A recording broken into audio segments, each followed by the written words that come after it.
At ito po ang lutuin natin ngayong tanghalian. Yan, no? Boto-boto ng pork. Lalagyan po natin siya ng black beans, tapos saluyot at saka talong. Ayan, may sili. Alright. Let's get it on.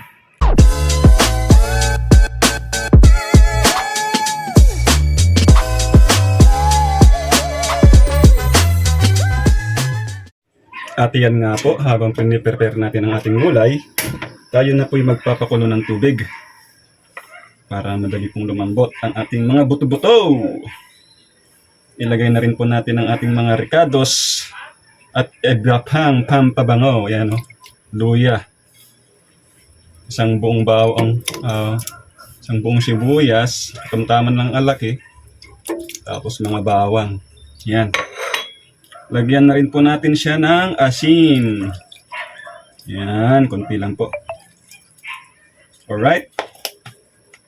Tapos, pakuluin po natin bago natin ilagay yung ating pork.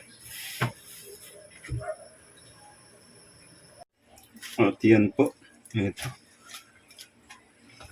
Okay ng ating saluyot. Sunod natin talong.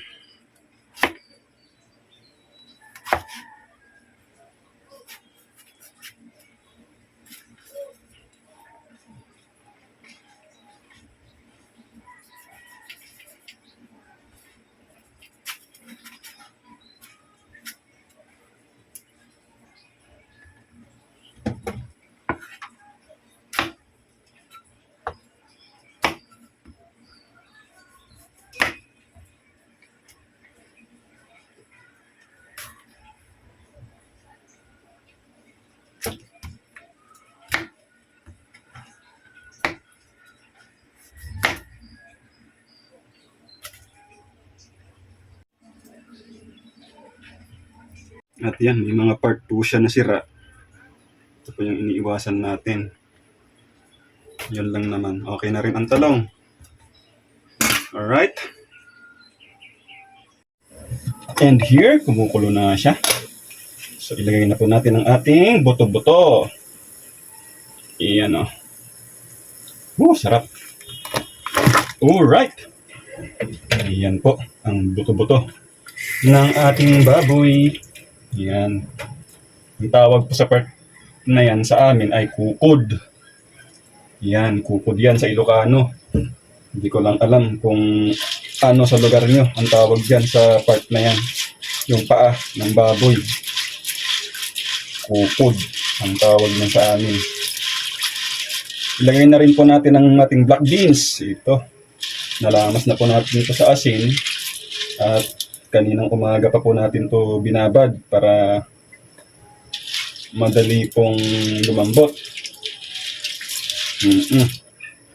Madaling mablad.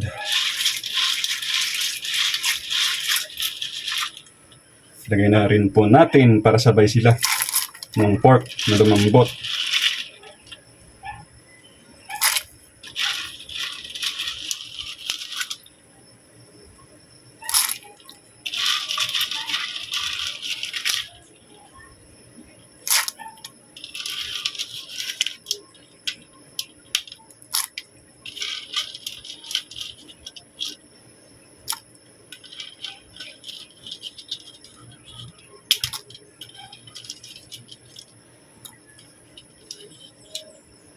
Alright, yan.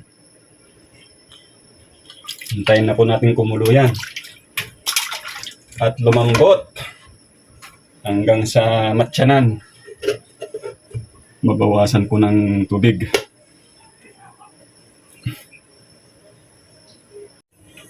At ito po, kumukulo na yata. Yun. Kumukulo na nga. After 15 days, lumambot din ang ating buto-buto. Ayan, no? Malambot na po siya. Naghihilaway na po ang laman sa buto. So, dahil sa malambot na, ilagay na po natin ang ating saluyot. Go. Ayan po.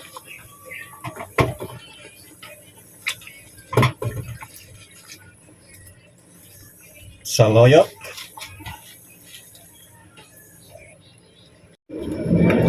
Indir po, kumukulo na ulit. So malamang luto na ang ating saluyot. O yun, oh, sarap guys. Ilagay na po natin ang talong. Finally! Yahoo! Yan.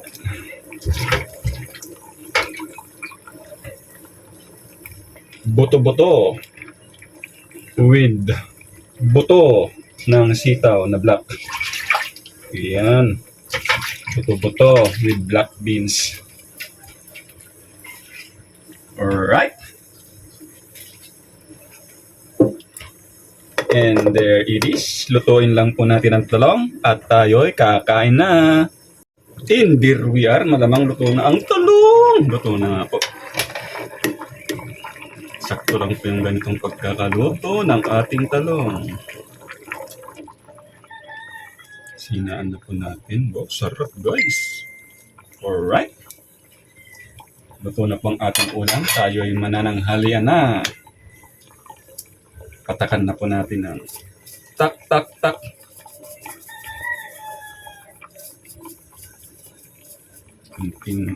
Wala yun. Alright. Tapos lakasan ng konti.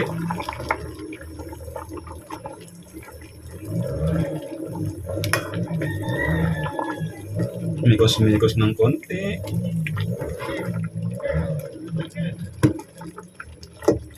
Sarap guys, oh.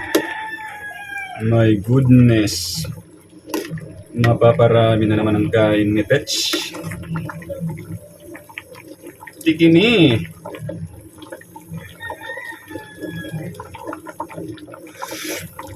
Oh, wow. Sama na. Gutom na. Kain na po tayo.